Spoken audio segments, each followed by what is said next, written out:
Alhamdulillahi Rabbil Alamin. Wassalatu wassalamu ala ashrafil anbiya wal mursalin wa ala alihi wa sahbihi ajma'in. Rabbi shrah li sadri wa yassir li amri wa hlul 'uqdatam min lisani yafqahu qawli.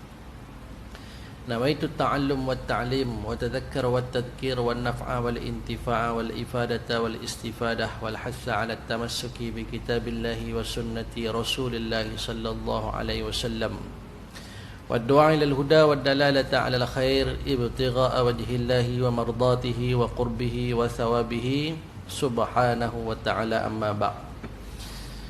Alhamdulillah summa alhamdulillah, tuan-tuan, puan-puan, seluruh saf kepimpinan Surau An-Nur, pengurusi, timbalan, Tuan Imam, Tuan Bilal dan semuanya. Pertama dan selamanya, marilah sama-sama kita merafakkan kesyukuran kehadrat Allah Subhanahu wa taala.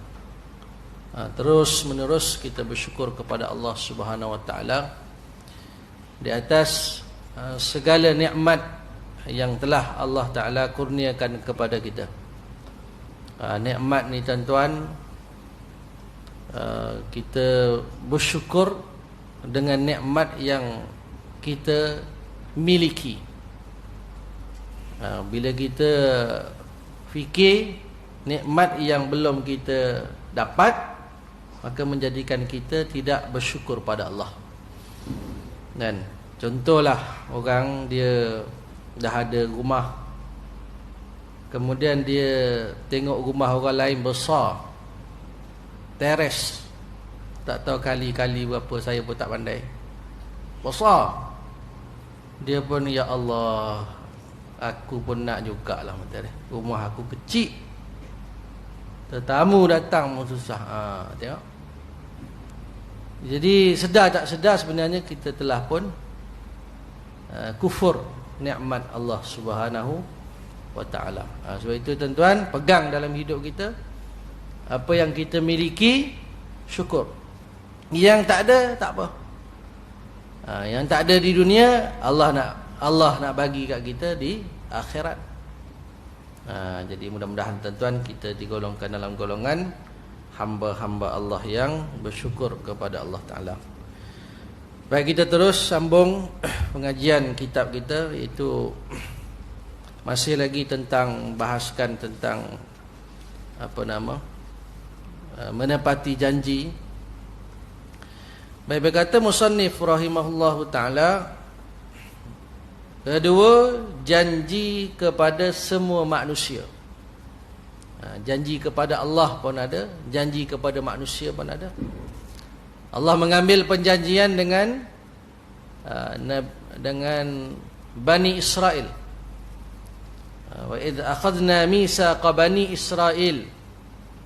Akhadna tu makna mengambil perjanjian. Apa dia? Alla ta'buduna illallah, jangan menyembah selain daripada Allah. Wa bil walidaini ihsana, buat baik kepada kedua ibu bapa. Wa bidzil qurba wal yatama, dan juga buat baik, jaga hubungan dengan kerabat, saudara. Wa bidzil qurba wal yatama, anak yatim, wal masakin, wa banis sabil. Ibnu sabil ada golongan di dalam asnaf zakat. Kemudian wa qulu linnasi husna, dan berkatalah kepada manusia itu perkataan yang baik, buat baik sama manusia. Itu janji Allah Ta'ala ambil dengan Bani Israel. Dan kita juga tuan-tuan, kita ni di alam roh, kita mengambil perjanjian juga. Allah mengambil perjanjian dengan kita juga. Alastu bi rabbikum, adakah aku ini adalah Rabb kamu, Tuhan kamu? Qalu bala syahidna, ya ya Allah, kami bersaksi. Baik. Kata pengarang kitab, memenuhi akad dan janji untuk seluruh manusia didasarkan oleh kisah Nabi Musa AS bersama Nabi Shu'aib AS. Ini pengarang bawakan kisah antara Nabi Musa alaihissalam dengan Nabi Shu'aib alaihissalam. Al-Quran menjelaskan kisah memenuhi janji dalam interaksi muamalah kedua-duanya antara Nabi Musa dengan Nabi Shu'aib alaihissalam. Dia ada perjanjian.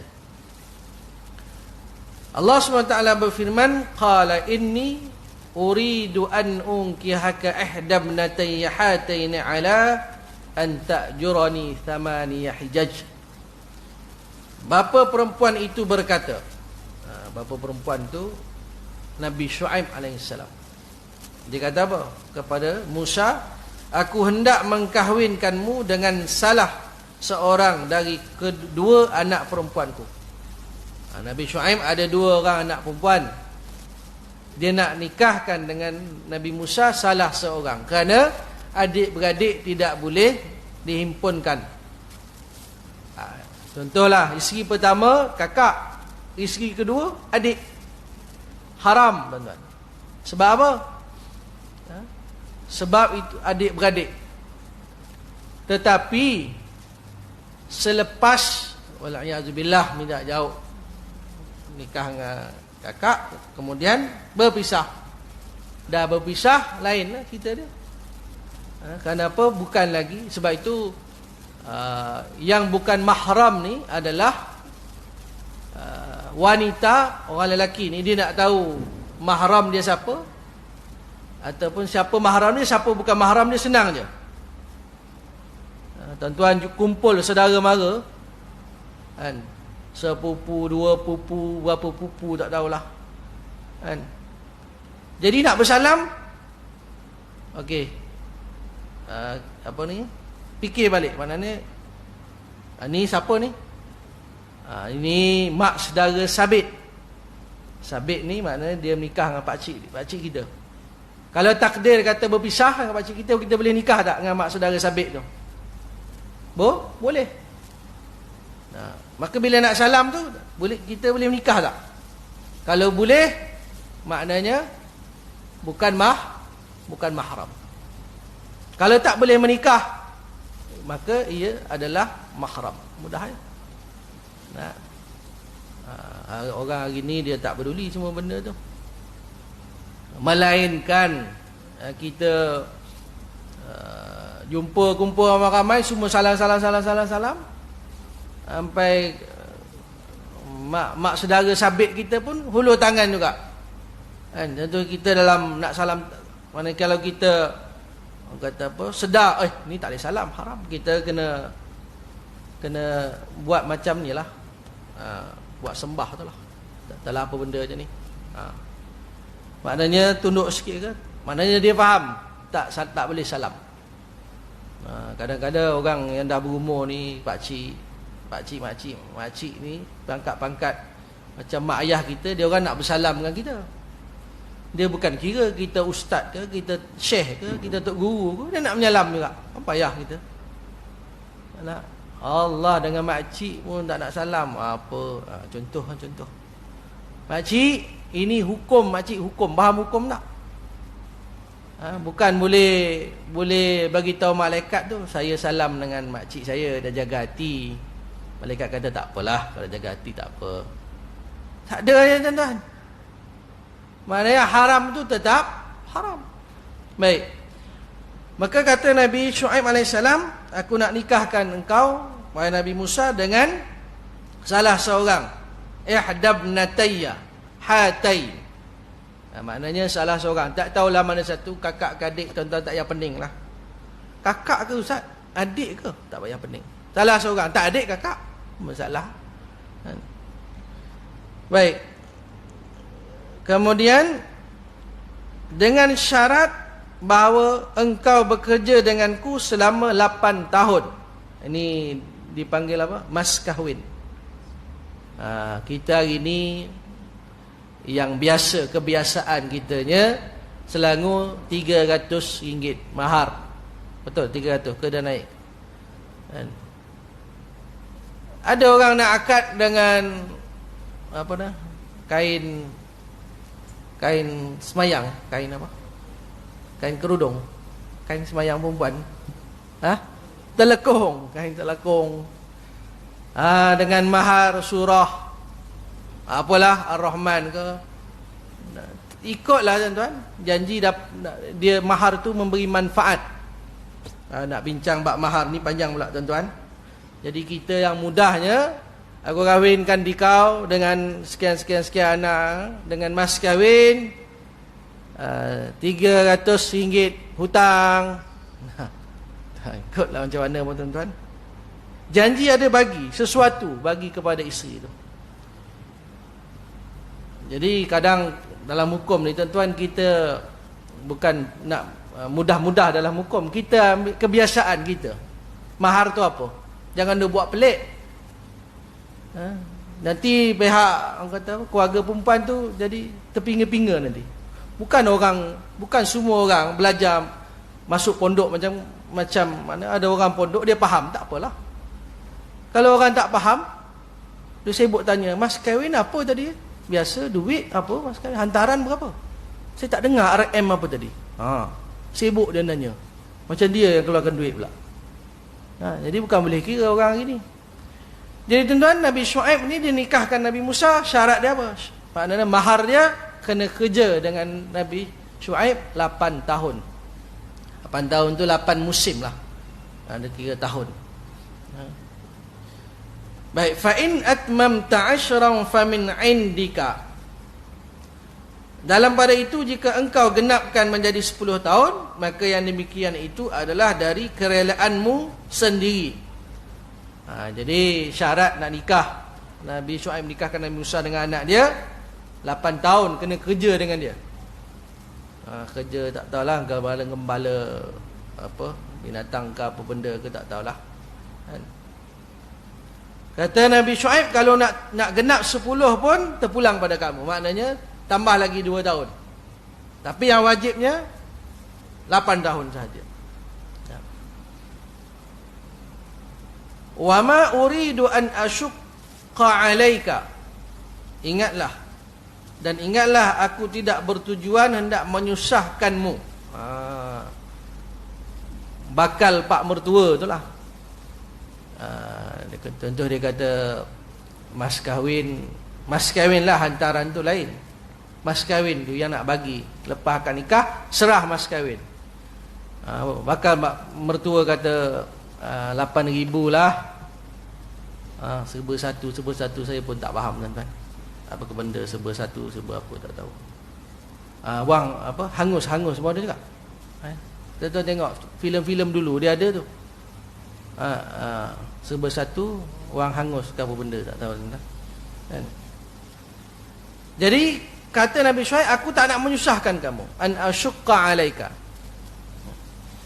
Satajiduni insyaallah minas salihin. Engkau akan dapati aku insya-Allah dari orang-orang yang baik layanannya. Maknanya dua-dua Nabi Allah alaihi wasallam. Dan masya-Allah tuan-tuan, dia pengarang nak bawa apa ayat ini tuan-tuan, kisah Nabi Syuaib dengan Nabi Musa ni adalah nak cerita tentang perjanjian. Maka dalam ayat ni juga tuan-tuan, Allah Subhanahu Wa Taala nak rakamkan, nak ceritakan tentang kita kata jodoh ni. Kalau nak kira Nabi Musa ni anak Fir'aun, anak pula dah, anak angkat. Maknanya anak angkat. Jadi orang yang hebat lah. Anak Nabi Syuaib ni kena pergi ke telaga nak ngambil air. Maknanya kalau orang pergi telaga, walaupun dulu-dulu ni pakai telaga, tapi kalau orang kaya, dia adalah hamba-hamba lah sebagai orang pekerja-pekerja dia. Tak adalah anak-anak dara dia pergi nak ngambil air. Jadi jodoh tuan-tuan, nak kira latar belakang ke apa, Nabi Musa ni hebat lah. Hidup membesar dalam istana Fir'aun. Jodohnya dengan siapa? Anak Nabi Syuaib yang anak dara ni kena pergi dan tak dapat nak ngangkat apa tu, penutup telaga tu. Nabi Musa yang gagah, Kekuatan dia tuan-tuan macam 30 orang, puluh-puluh orang lelaki angkat. Sebab itu kata anak Nabi Shu'aib, man istajartal qawiyul amin. Maknanya kalau kita nak ambil pekerja, ambil yang kuat dan juga amin. Amin tu makna amanah, dipercayai. Kuat ni dari segi apa? Tak semestinya seseorang tu nak menikah, bapa bakal mertua ditanya, kamu kuat ke tak?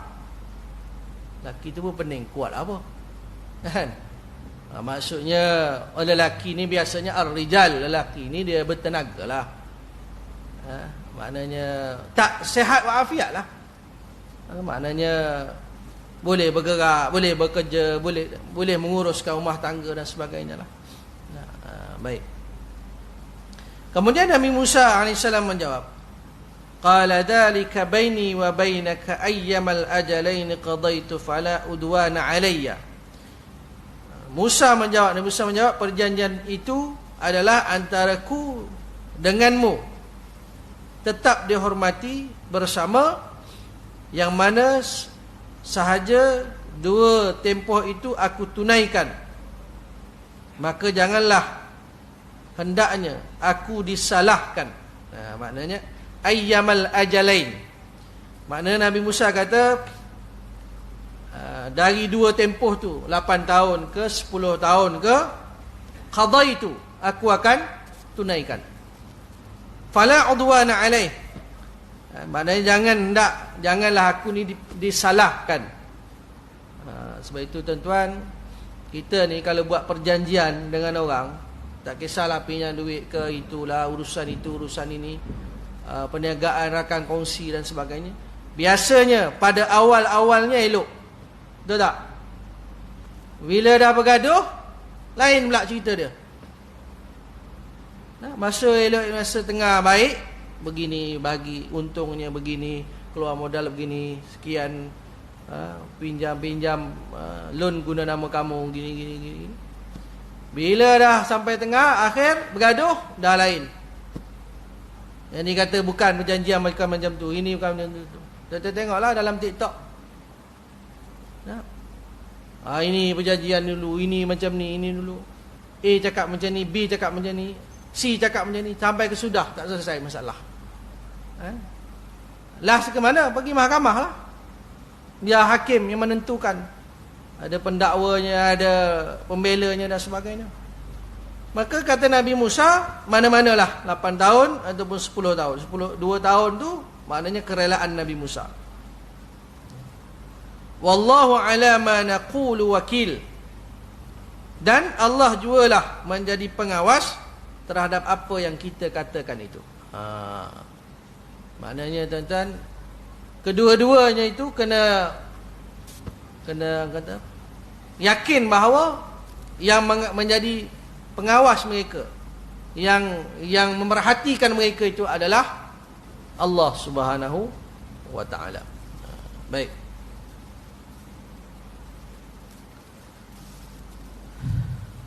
Habis tuan-tuan kisah tu Nabi Musa dengan Nabi Shu'aib alaihissalam. Yang mana sebelum itu kisah Nabi Musa ni panjang. Apa sebab Nabi Musa ni boleh sampai sana? Kerana dia pergi tumbuk orang Firaun punya orang Kibti. Kibti orang Firaun dengan Bani Israil bergaduh. Jadi Nabi Musa nak leraikan. Last sekali dia tumbuk. Macam mana Ustaz dia tumbuk sampai boleh mati? Dia angkat penutup perigi tu, beratnya tu kena 30 orang angkat. Mau dia bagi sekali tak mati tuan-tuan. Kuatnya Nabi Musa lah. Sebab tu dia cabut lagi. Dia pergi lari ke mana? Madian. Kerana Nabi Shu'aib ni di Madian. Dia lari daripada mana? Daripada Mesir. Lari, bertemu jodoh di situlah. Itu secara ringkas je lah tuan-tuan. Baik, habislah tuan-tuan Nabi Musa, Nabi Shu'aib alaihi wasallam. Baik, kata pengarang lagi, Ini lain dah tuan-tuan. Sewaktu Ibnu Abbas radhiyallahu anhuma ditanya mengenai masa yang dipenuhi Nabi Musa alaihissalam, dia menjawab. Ini Ibnu Abbas, dia mengatakan tentang masa yang dipenuhi ataupun yang dilalui, ditempuhi oleh Nabi Musa alaihissalam. Kata Ibnu Abbas radhiyallahu anhu, waktu yang paling sesuai antara kedua-duanya adalah Nabi Musa alaihissalam akan menepati setiap ucapan yang dilafazkan. Maknanya kalau dia kata dia mas kahwin, dia menikah dengan anak Nabi Shu'aib tu 8 tahun, dia cukupkan 8 tahun. Macam hari ni ada juga kes kan, hantaran tu nanti ni sekarang kurang ni, nanti lepas nikah, lepas kenduri nanti bagi balik lah.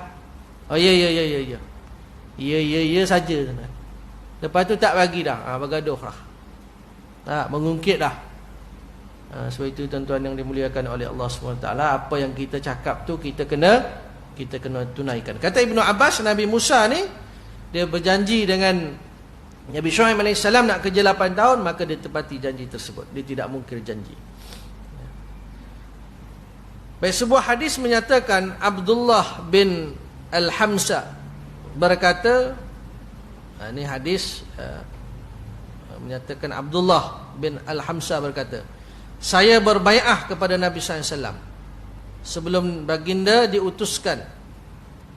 Saya selalu bersamanya dan saya berjanji untuk menghampiri baginda sallallahu alaihi wasallam kembali ke suatu tempat. Ini kata Abdullah bin Al-Hamsa, dia kata apa? Dia berbai'ah. Bai'ah ni perjanjian. Maknanya akan taat setia apa jua keadaan.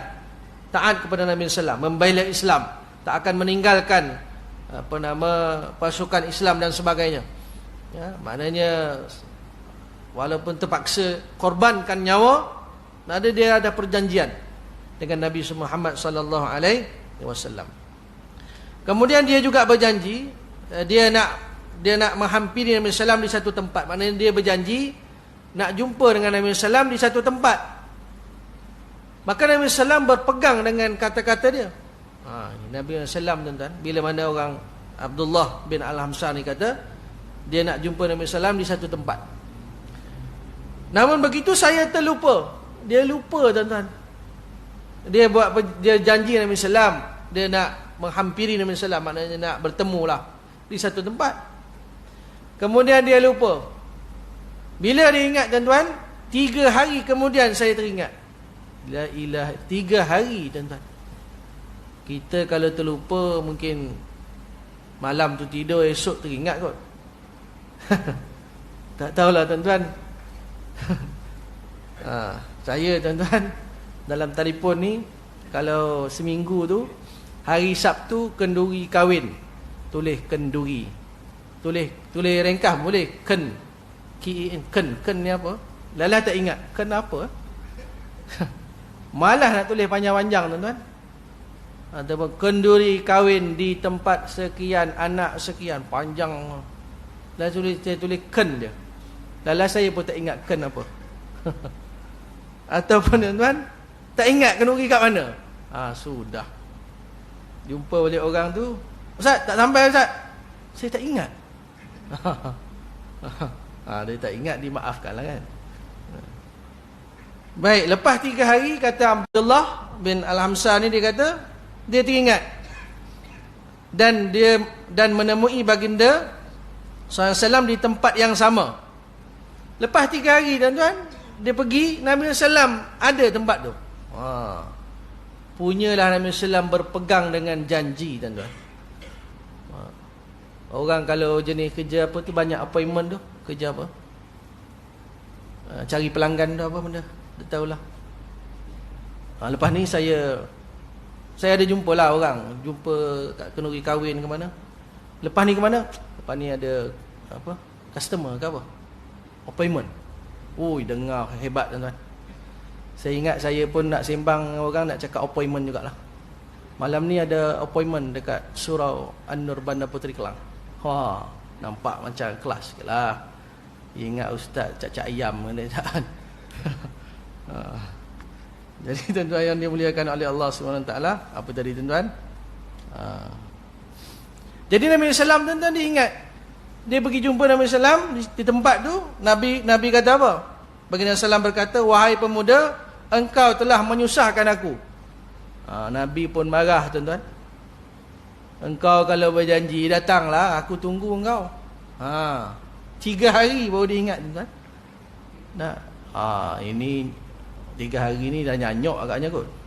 Dan tak tahulah, kadang kita lupa, tak ingat langsung kan. Ada terjadi kan, kita tak ingat langsung. Ataupun kita teringat tapi tak tahu apa benda. Ada apa hari ni ya? Ada apa? Ada apa tu 3 hari. La ilaha illallah baru ingat. Tu manusia tuan-tuan, dia pelupa tuan-tuan. Pelupa tak apa, jangan buat lupa. Buat lupa. Hari ni ada, malas aku lah, malas. Nanti aku cakap lah aku lupa. Tak boleh. Kalau kata tak boleh, bagi tahu tak boleh. Terus terang je tuan-tuan. Baik, Nabi SAW kata, engkau telah menyusahkanku. Engkau telah menyusahkan aku. Saya berada di sini selama 3 hari menunggu kamu. Nabi tunggu dia 3 hari tuan-tuan. Nasib baik Nabi SAW tak muka tuan-tuan. Kalau Nabi pulau dia, habislah engkau. Nasib baik Nabi itu pemaaf. Kalau kita tuan-tuan, orang buat macam tu kat kita, habis Sekali kau tipu aku, tidak ada maaf bagimu. Contohlah kan. Nabi SAW, Masya Allah, maknanya cuma dia pesan, dia ingatkan, kita dah berjanji nak jumpa, lepas 3 hari baru kau ingat, kau susahkan aku, kata Nabi sallallahu alaihi wasallam. Itu bahasa kasar, bahasa saya lah tuan-tuan. Baik, seterusnya kisah-kisah sahabat ridwanullah alaihim yang selalu menepati janji. Ini kisah-kisah sahabat Nabi SAW, mereka ni tepat menepati janji. Perjanjian itu dipegang.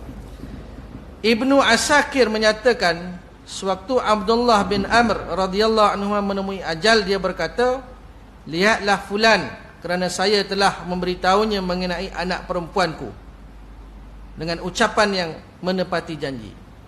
Ini kata Ibnu Asakir, dia menyatakan Abdullah bin Amr ni, ketika mana dia nak menemui ajal, dia kata, tengok si fulan tu, kerana saya dah bagi tahu tentang anak perempuan saya.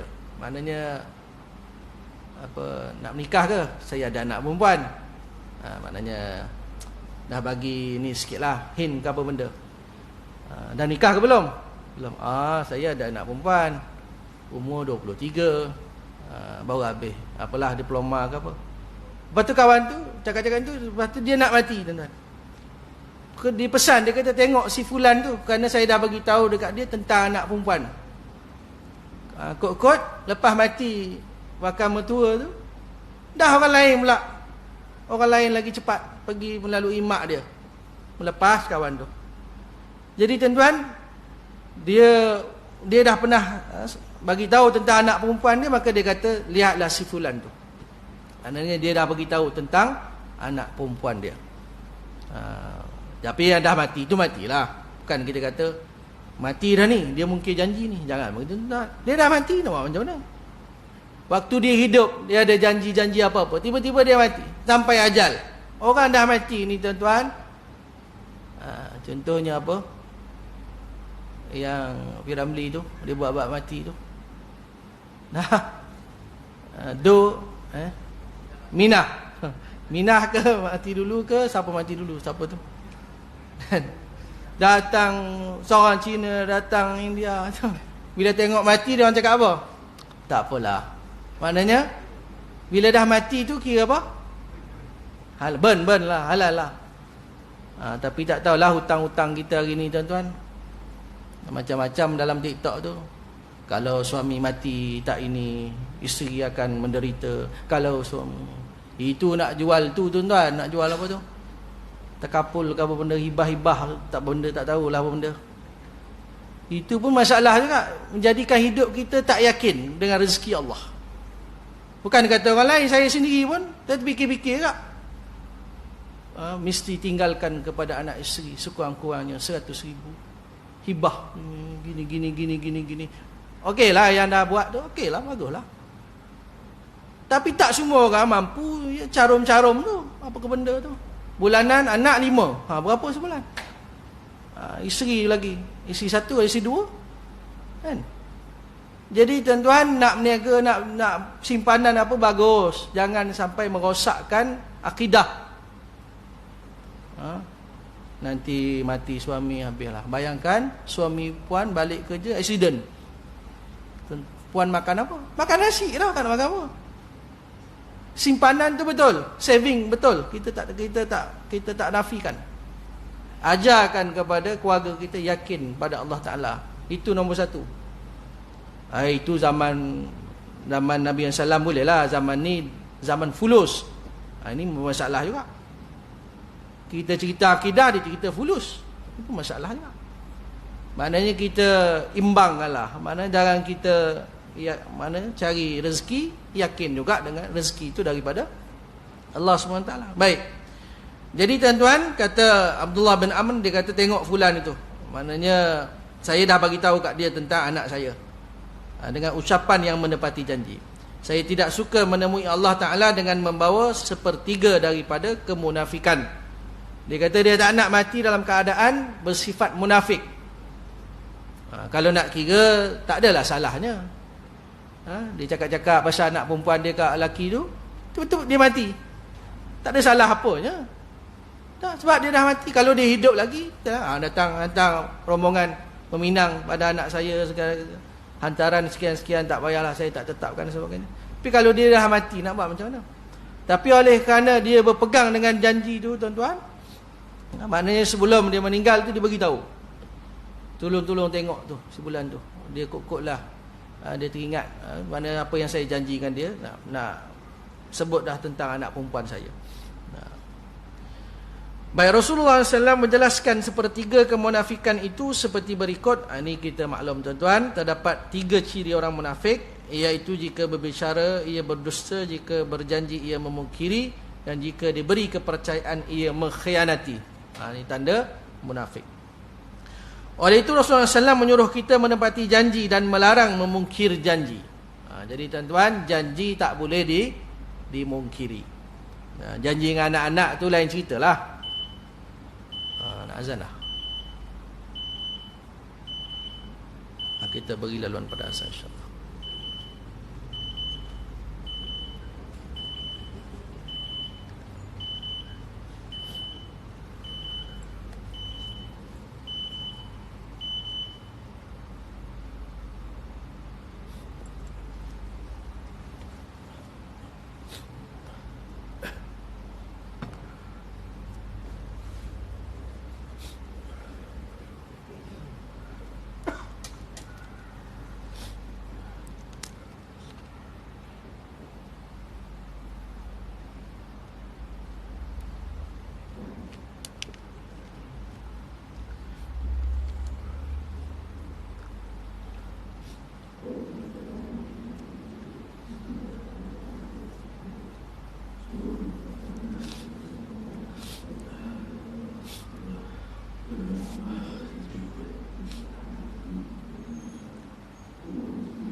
Allahumma salli ala sayyidina Muhammad wa ala sayyidina Muhammad.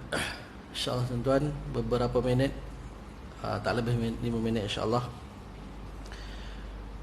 Baik, oleh itu Rasulullah SAW menyuruh kita menepati janji dan melarang memungkirinya. Baginda SAW bersabda, 3 orang musuhku pada hari kiamat. Nabi SAW bersabda, 3 jenis orang ni musuhku, musuh Nabi SAW. Ialah seseorang yang berjanji denganku kemudian memungkirinya. Berjanji dengan Nabi SAW ni maksudnya dalam kita seorang mukmin ni, asyhadu an la ilaha illallah wa asyhadu anna Muhammadar Rasulullah. Maknanya wa ma atakumur rasulu fakhudhu. Apa yang dibawa oleh Nabi SAW fakhudhu, ambil. Wa ma nahakum anhu fantahu. Apa yang ditegah dilarang, jauhi. Itu janji kita kepada Nabi SAW tu. Seseorang yang berjanji denganku kemudian memungkirinya. Seseorang yang menjual orang merdeka kemudian memakan hasilnya, memperhambakan orang yang merdeka. Maksudnya dululah, zaman dulu ni ada hamba. Maksudnya kita jual macam mana tuan? Merdekakan seorang hamba. Merdeka, ada seorang hamba dimerdekakan, tetapi tuan-tuan dia tetap dijadikan hamba. Kalau dulu itqu raqabatin, memerdekakan hamba. Kalau dah merdeka ni dia bebas. Contoh kalau tuan tu kata kamu merdeka, dah merdeka tu dia tak lagi menjadi milik, maknanya dia bebas. Tapi bila dia jadi hamba, dia ada tuan dia. Jadi ini juga mungkin janji juga. Kawan tu dah merdeka, dia suruh buat kerja, dia suruh macam hamba juga. Ini juga mungkin janji juga. Kemudian terakhir, lelaki yang menyewa mengerjakan seseorang dan orang itu menunaikan kewajipan, lalu lelaki itu tidak memberikan pendapatannya. Ini tak bayar gaji. Kawan tu kerja apa? Basuh kereta ke apa? Kerja lah apa, kerja sampai masa tak bayar. Nah, ini juga tuan-tuan, majikan telah memungkiri janji. Wallahu alam tuan-tuan, cukuplah sekadar tu pengkongsian kuliah maghrib, pengkongsian ilmu kita pada malam ni yang baik daripada Allah Taala, salah silap daripada kekurangan, kejahilan ilmu saya mohon ampun pada Allah Taala, minta maaf dengan tuan-tuan puan semua hadir. Terima kasih diucapkan kepada seluruh saf kepimpinan surau An-Nur. Wallahu alam. Aqulu qawli hadza wa astaghfirullahal azim wa li wa lakum, wabillahi taufiq wal hidayah. Wassalamualaikum warahmatullahi taala wabarakatuh.